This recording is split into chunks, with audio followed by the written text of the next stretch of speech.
Hey guys, I'm back. It's been 5 months since I've created anything of substance, so today I'm doing an OC drawing challenge. I realized back in March I've never really talked about my other story Time Bash on the channel before, even though it lives rent-free in my head daily. So while scrolling one day, I came across this drawing challenge by the artist Baby Carrot Art. Check out their stuff, it's really good. Which tasks you in drawing your OCs for 15 days, and I just thought this would be a perfect way to introduce the world and some of the characters. The challenge normally calls for 1 character, but because I'm utterly insane, I decided to draw 4. Specifically, Ash, Ray, Magnus, and Gravity. You will soon learn this is one of the leading causes of why this challenge took more than 15 days. Time Bash is all about life after death. Instead of going to the quote-unquote good or bad place, you get to work in an office building outside of time and space your whole afterlife. Every soul is sorted into one of 6 different divisions within the Bureau, which are tasked in keeping the universe in balance, all the while being overseen by a shady board of directors. Time Bash follows a newly deceased Ash who has woken up with no memories of her past and now has to work within the restoration department alongside Ray and Magnus. The gang works within Division 5, one giant research and archive. However, they have been given the short end of the stick and get tasked with jobs that no other department wants to do. Of course, I won't reveal everything here as I want to keep some stuff under wraps, as I do plan on making a comic in the future, but if you're interested in learning more about Time Bash, I have posted a few concepts and also a comic. Just saying that comic is not canon anymore because the designs are different and plot points are different. It's purely there to test if audiences were interested, which have been uploaded on my Instagram and Tumblr, so links down below if you're interested. Though enough explaining, let's get into the first prompt with Day 1 is pretty simple, just draw their default designs. As it has been a while since I've updated their character sheets and their designs for that matter, last time being November, and my style has changed so much since then, I thought I may as well just use this prompt as an excuse to do so. Starting off first is my girl Ash. Much like I said in the blurb, Ash doesn't remember anything of her past other than her name, so she is quite understandably terrified. She is 27 and an Australian, and her personality is quite headstrong and independent, normally doing stuff on her own terms than what she's told. Though who could blame her? She didn't really have any say in working her whole afterlife. Though she is quite curious and normally plays along if something perks her interest or she thinks something funny will happen. I love drawing Ash mainly because I love women, but for real, I really like the concept of someone who has lost their memories and is trying to rebuild their identity from the ground up. I've struggled with identity issues previously, especially on my name, so I wanted to tie in the fact that she uses a nickname over a full name as a way to try and carve a new identity, as she doesn't feel like she's connected to whoever used that name previously. Next we have Ray. He is the group's optimist and tends to put the needs of others above his own. He's like the sunshine friend of the group. He loves smiling, he loves making people happy. He has tasked himself with helping Ash try to remember her past, though she has been quite cold towards him as she finds him annoying.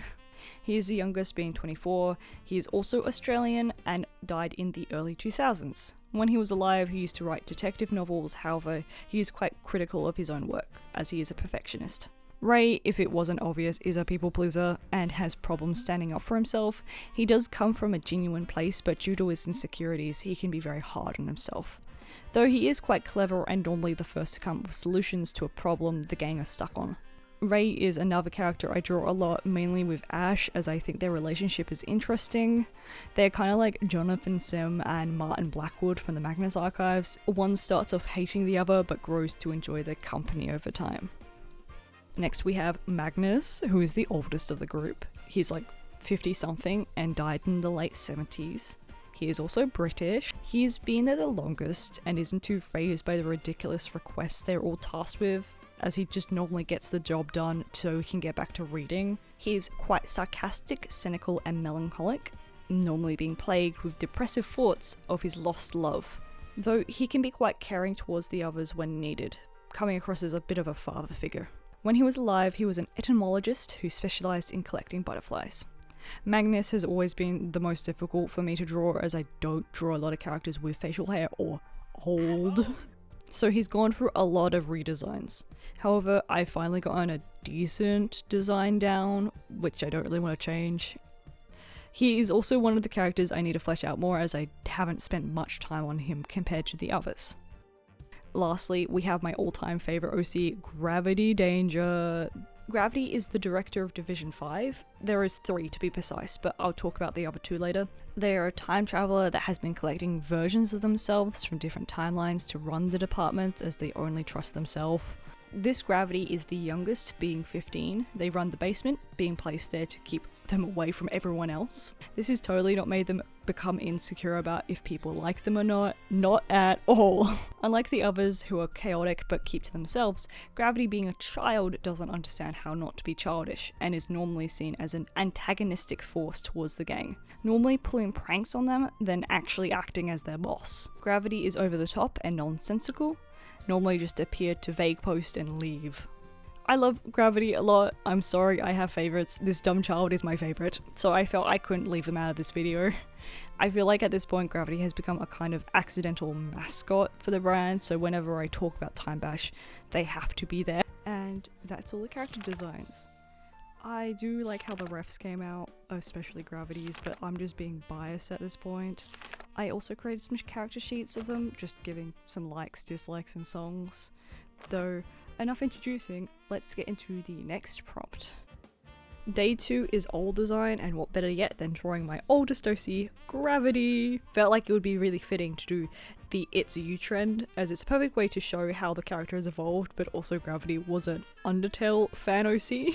I was really into fan designs of these 6 human souls. Yes, Deltarune Chapter 5 was a treat made specifically for me that I ended up designing my own. Gravity was meant to be the red soul, as I was a big fan of Chara at the time, but eventually I redesigned him to be more like Sans, or well, the fandom equivalent of him, cough cough ink and error Sans, if anyone remembers that.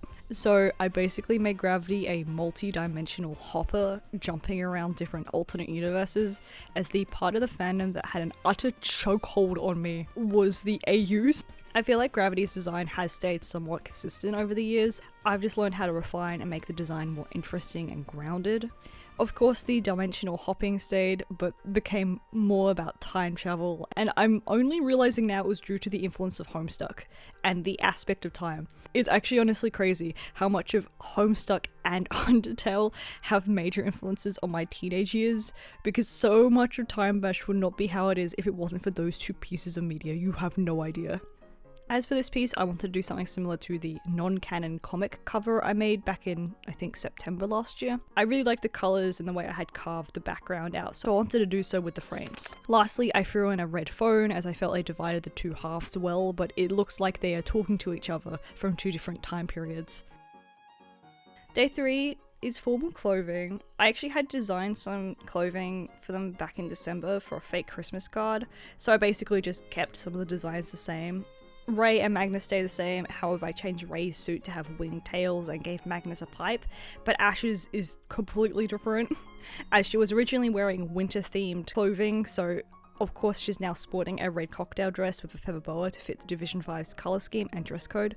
If Ash actually had a choice in her outfit, she would have worn a blue suit, as she prefers pants over dresses, but the division system won't let her pick what she wears. Though she would enjoy wearing the feather boa. She would totally love to dance around with it. I was originally going to make this piece set at an award show, where the division won an award for being the worst, but I kinda like how it's just the gang hanging out and having a fun time. This is also one of the few times Magnus and Ray have seen Ash smile, as she's always quite serious, so it's always a shock when they see her having a good time.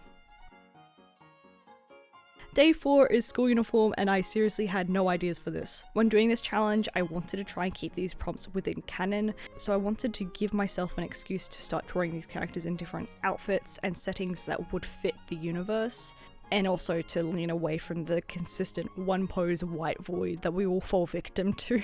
So with that in mind, I found this prompt really hard, as my cast are all adults and I don't really want to explore their living lives at this moment, so I just opted to draw a little Gravity instead. I don't really have much to say about this drawing, it's fine. They're ringing someone to pick them up, they are scared. Whenever I couldn't think of how to fit the main 3 into a prompt, I would just draw Gravity, so day 5 is Gravity in their pajamas.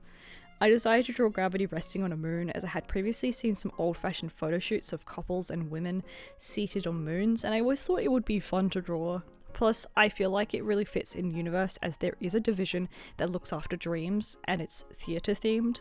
I also really wanted to draw something inspired by the book Goodnight Moon. I just love how soft that children's book is, and the whole concept of little creatures cuddled up in oversized blankets. It's just so cute. It warms my heart. I used the HB pencil brush in Procreate to line and colour this piece, as I really wanted to make it look soft and lean towards pastel to keep the foreground lighter than the background, as I wanted to make the night sky pop. Gravity's outfit is quite simple, a nightcap, striped pajamas and bunny slippers, though it was probably due to me focusing on the background that I kind of neglected the outfit, but most pajamas are quite simple, so it's fine. I also gave them a plush rabbit, as I've always associated Gravity with rabbits.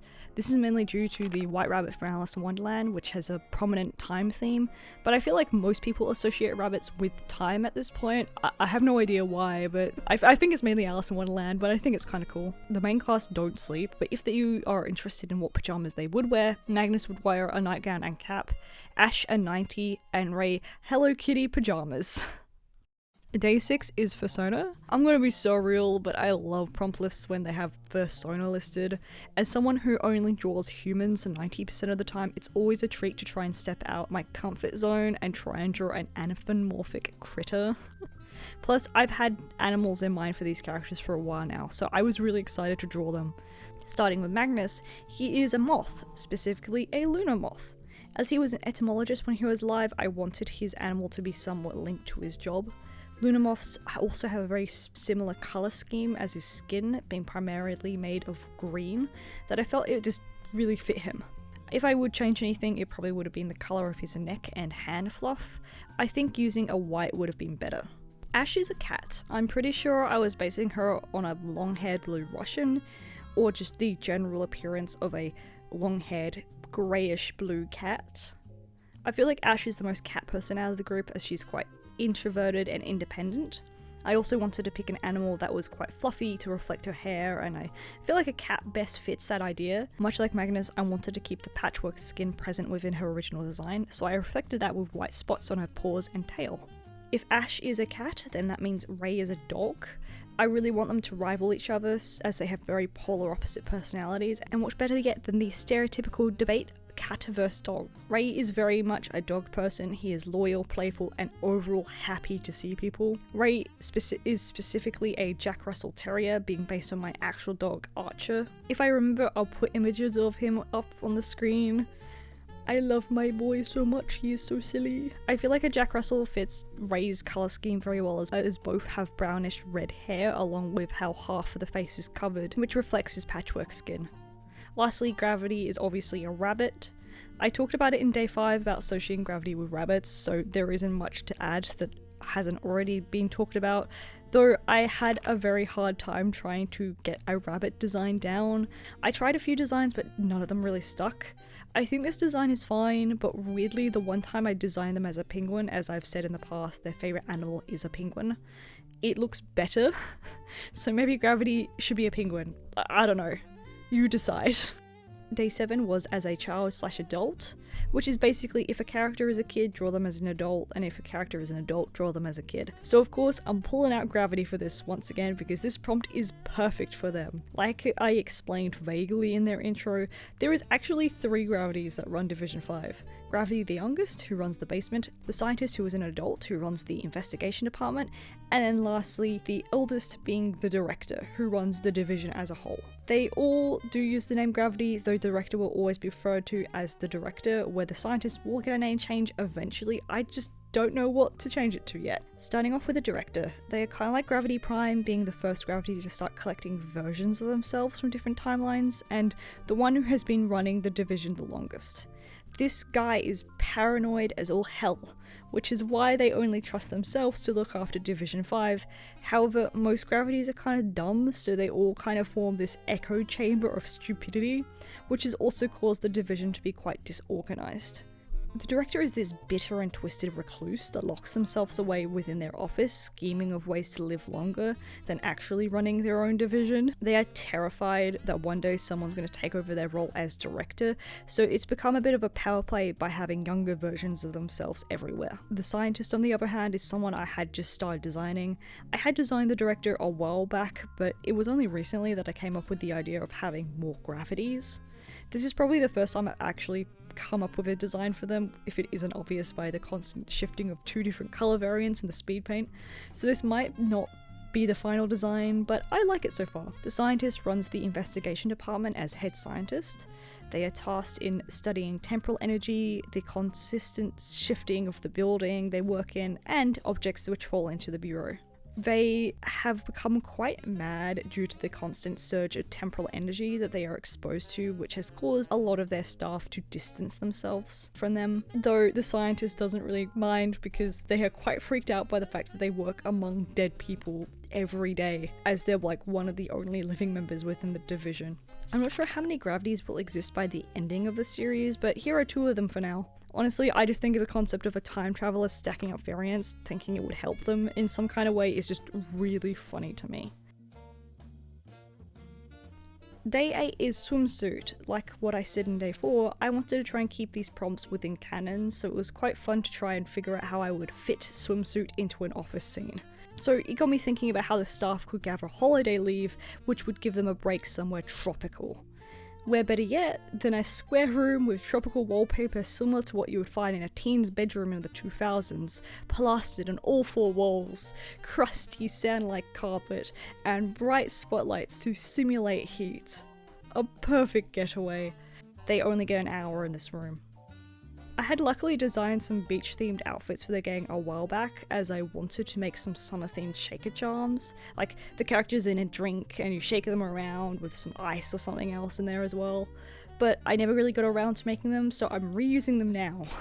I actually had a hard time coming up with what I wanted to do with this theme, as I didn't know if I wanted to follow through with the merch idea or do something else. However, one sleepless night, which is where I get all my best ideas, I came up with the fake tropical paradise, and with the help of watching the Backrooms movie a few weeks earlier.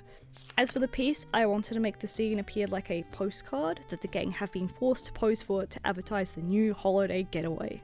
I really like how this one turned out, probably one of the cooler pieces I've created for this challenge. Day 9 was winter clothes. It's pretty simple, just the gang in winter clothing. I wanted to try and make this piece look like a Christmas card, especially vintage ones where they have a lot of white space letting the snow bleed into the borders. I really like how minimalist a lot of those designs are, so I felt like keeping the background simple would really help the characters pop. The outfits are just longer versions of what they normally wear, just with giant coats slapped on top of them. I just love giant coats, they're some of my favourite things to draw.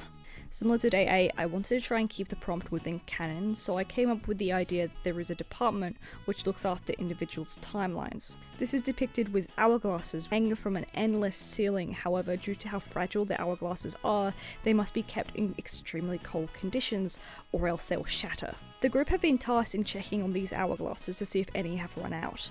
This is probably the job that most of the restoration department do due to how meaninglessly tedious it is, so Magnus and Ray are seasoned veterans at this point. Ash, on the other hand, has never seen snow before, as she grew up in Australia and never really travelled outside of it, so I wanted her to be quite amazed, especially at the sky's light display.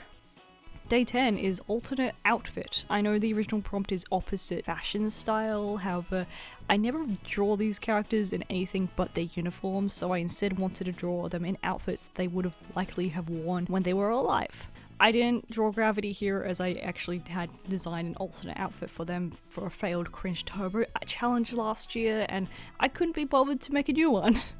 Plus, they don't really have a time period set to them, so I'm sticking with the main gang here. As a refresher, Ash is from the 2020s, Ray is from the 2000s, and Magnus is from the 1960s to 1970s. Both Magnus and Ray are academic nerds, so I gave them sweater vests, which is only until writing this section that I realized that they both have sweater vests. If I realized this while drawing Ray, I would have given him a jumper instead, but oh well. At first I wanted to make Magnus look like a dad, giving him something comfortable but stylish, so he has slightly flared pants prominent within the late 60s along with an ascot. In the end he kinda looks like a teacher, which is completely by mistake, but maybe that's part of his lore now. Bug scientist and teacher. Ash, on the other hand, is sporting a more grunge alt girl aesthetic prominent with the 2010s, 2020s. Originally, I wanted her to lean towards punk, but I feel like her style is very minimalist, as she likes wearing clothing which she finds comfortable. She hates tight-fitting clothing, which is why she doesn't like wearing a lot of skirts and dresses, the exception being flowy and long fabrics, anything that she feels like she can move in.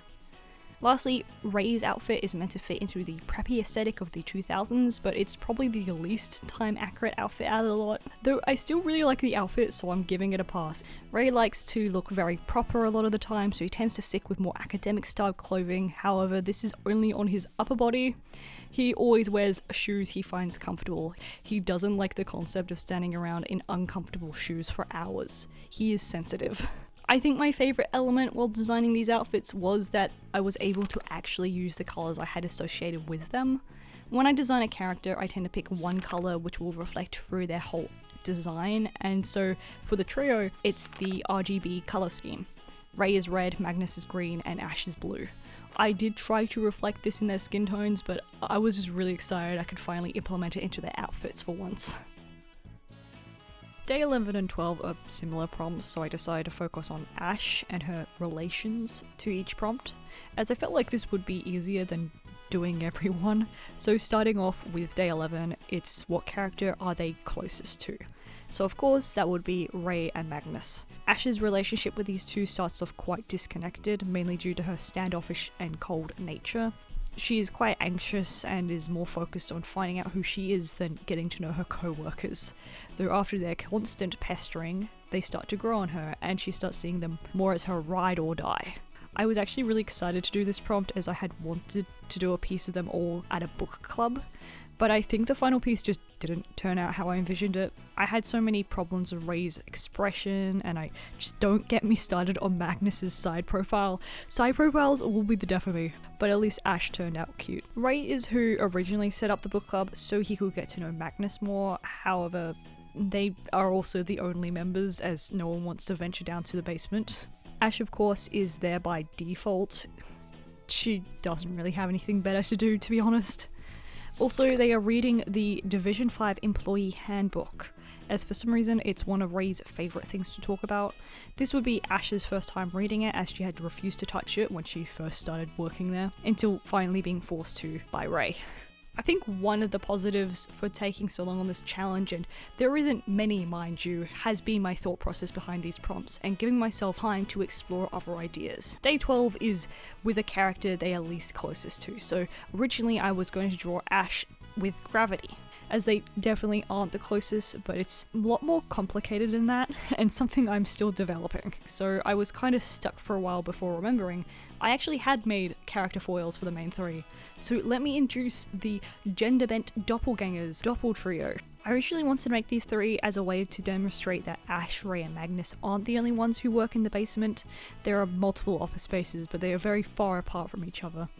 However, they kind of became goofy rivals over time, as I have always loved the trope where there are just gender-bent versions of the main cast, a la the goofball doppelganger trope from TV tropes. Doppel Trio goes as follows: Sim, a 30-something-year-old New Zealander who is the doppelganger of Ash.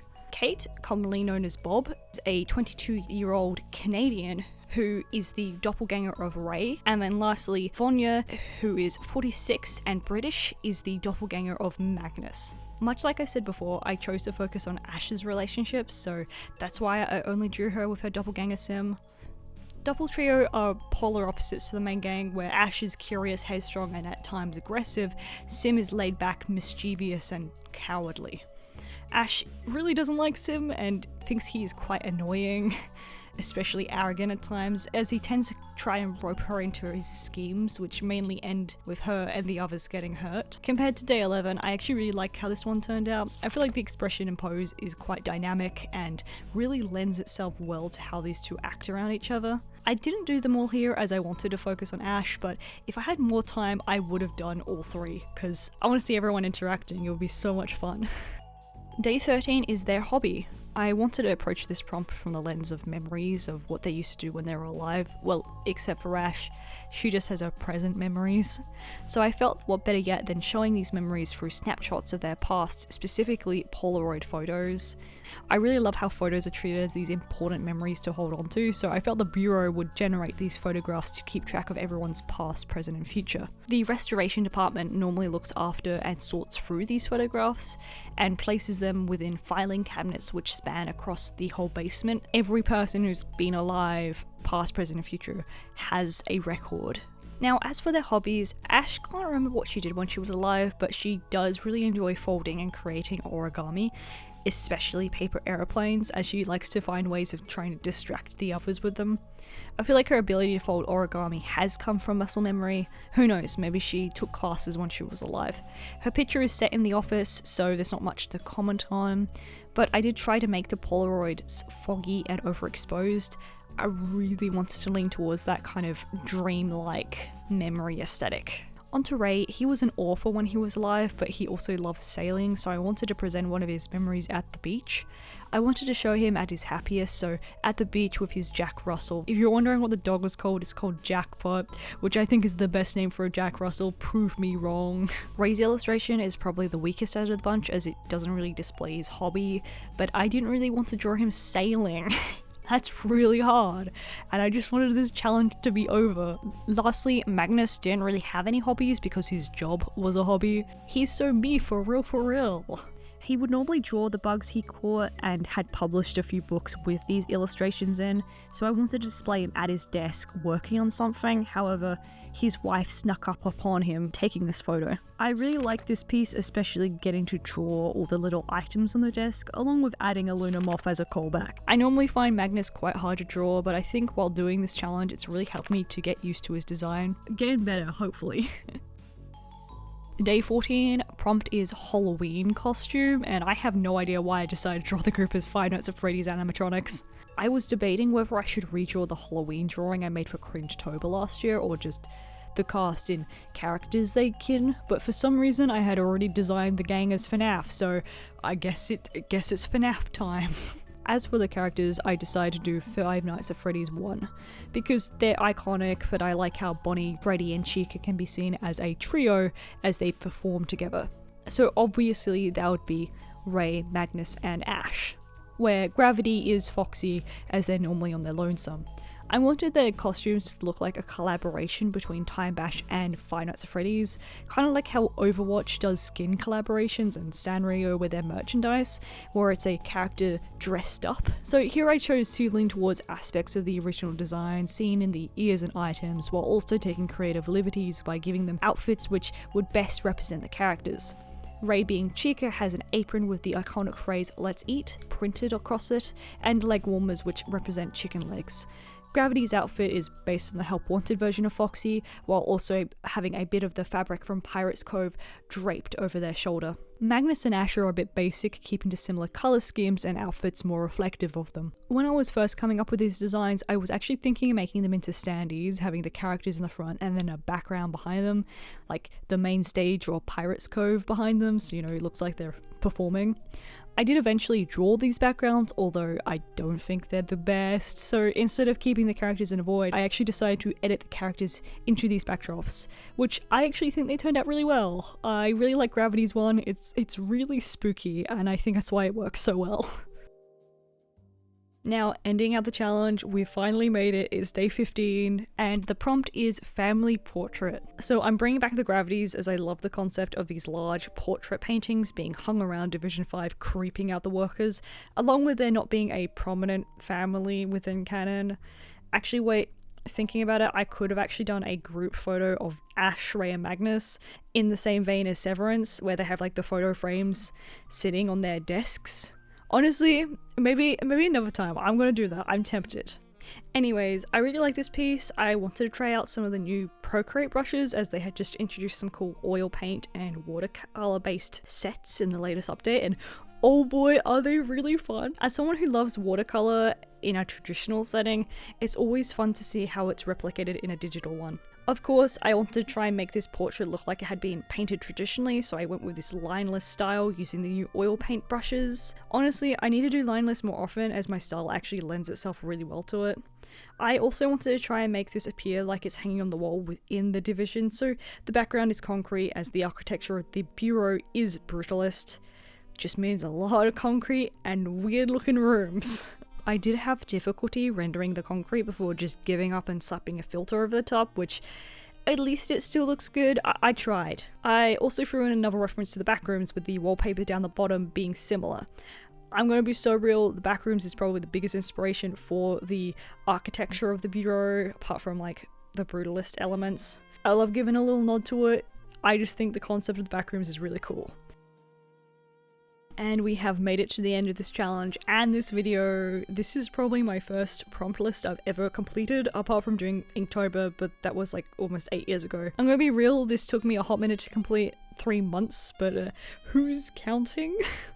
I do like monthly art challenges and prompt lists, don't get me wrong, but they are a perfectionist's final boss. I started thumbnailing these back in April, but it took me until mid-May to actually start the challenge. I was facing blank page block, as silly as it is. I was worried that the pieces were going to turn out bad. I do blame the fact that I also picked 4 characters, which this prompt list is not designed for.